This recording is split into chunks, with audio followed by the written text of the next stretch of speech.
Hey Brad, it was a pleasure meeting you, man. Tell me a little bit about your background. Really nice to meet you also, Kevin. I grew up in Wilmington, North Carolina, right down the road from where we are now. Joe lives there now, so I think that's kind of how we got linked up when he moved to Wilmington a few years ago. But yeah, I grew up, kind of fell in love with this music. Probably the first time I heard Charlie Parker. There's that Clint Eastwood movie, Bird, that came out. And I was a saxophone student then, like in elementary school, and I heard the stuff he was playing. I just my mind was blown. And so I asked my dad to if I could order some CDs off the television, and the next album that came was Coltrane's Giant Steps, which I was fully not prepared for.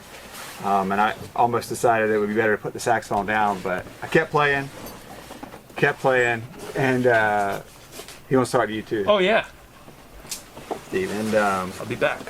So yeah, that was it, and I was hooked, man. To me there was really no better kind of music that embraced the idea of sort of freedom of expression, and you know, you can just combine all the best qualities of every kind of music and put it together, and then improvisation was a totally different thing. So that was it. I was hooked. So Charlie Parker, and then my world expanded, and started playing jazz piano also, and went off to college to do that, and then took a totally different direction after a bit, and went a different path and went to medical school at UNC, and then been doing that for a while. I focus now on just taking care of folks with skin cancer most of the time, but whenever I get a chance, whenever Joe calls, I'll play, because it's such an experience to, you know, his wisdom, both the wisdom he has as far as the stories, but also his musical wisdom is really special to be a part of. So when you say Joe, tell folks which Joe you're talking about. Oh, the one and only Joe Chambers. And tell us about a little bit about your experience here at the rehearsal for his recording date for Blue Note Records. You know, it's I think it's a testament to musicians coming together, like speaking a common language. Because I don't think Joe might have been to this studio before. None of the rest of us have. Joe sent us the charts and a demo that he put together, and Joe's multi-talented because he played like piano and all the different parts on that. So we heard this demo, and I was thinking, man, the demo itself could just, a lot of that was really good. I'm like, should just expand on that. But he asked, you know, Steve and me to play with him, and so we came out, and very little rehearsing, just hit and recorded it. And you know, it's one of those things where I think when you have like-minded people who hear the music and view the music the same way, that it oftentimes will work out pretty well. But we're just here trying to make sure whatever Joe's vision is, we can give him the best. So Brad, thank you so very much for your time, man. I really appreciate you talking with me. Thank you. Yeah, it's been a pleasure. So Steve, thank you so very much for giving me a couple minutes of your time. My pleasure. It's good to be here. So tell me a little bit about your experience over the last couple of days at the recording date with Joe Chambers for Blue Note Records. Right. Very special. This is very, very special. I met Joe in 2007 or 2008, and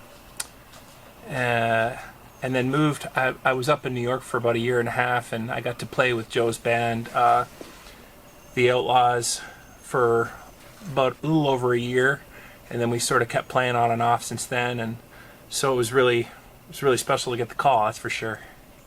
So tell me about a little bit about your day job. Yeah, right. So I teach bass. I teach jazz bass at the University of North Carolina at the Miles Davis Jazz Studies program, and teach classes there, and just keep working on getting it together. So you play a pretty fine bass. Tell me a little bit about some of your inspirations. Thank you very much. So many. I don't know where to start. Jimmy Blanton, Ray Brown, Charlie Hayden. Man, there's a lot of people that I have to give credit to for all the great inspiration, not just bass players, but it's kind of an honor to play this music, that's for sure. This Black American music is somebody told me a long time ago that it was America's greatest export, and that's certainly the truth. I gotta ask you a question as an educator. Do you subscribe to the notion that when children study music, that they're better in all other subjects? No question about that. Absolutely. No question. Yeah, there's no question about that. I mean, it goes all the way back to Pythagoras, I think, about like physical exercise and music being the sort of two really important things. And there's no question, it does something. I mean, I wish that the science could catch up with what we know to be true. I wish we had more studies that could show how the brain just explodes. There are all sorts of studies that show how improvisation makes the brain just sort of explode in all the areas, you know. But we don't know enough about it, but certainly that's true. Well, Steve, thank you so very much for a few minutes of your time. I really appreciate it. My pleasure.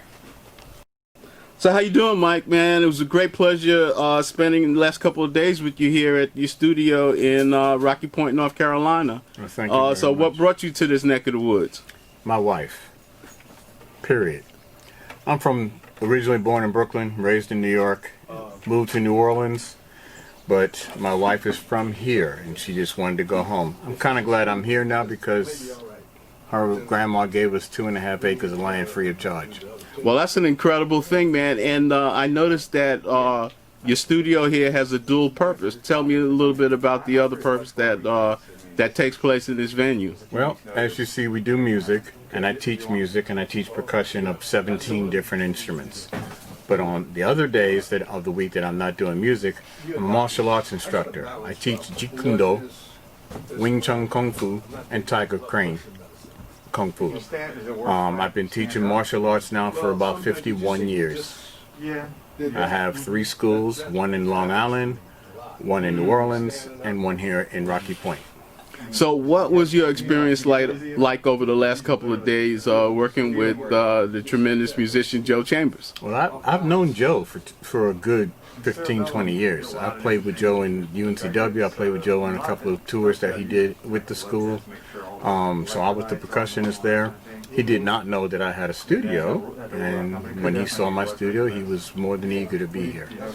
Well, man, it was such a pleasure to be here with you for the last couple of days, and I just want to thank you so much for your hospitality. Well, thank you, and I appreciate it, and thank you for all your hospitality with your camera, photography ship, and your professionalism of your art. I appreciate you too. Man, thank you so very much. I look forward to seeing you soon. Oh, definitely.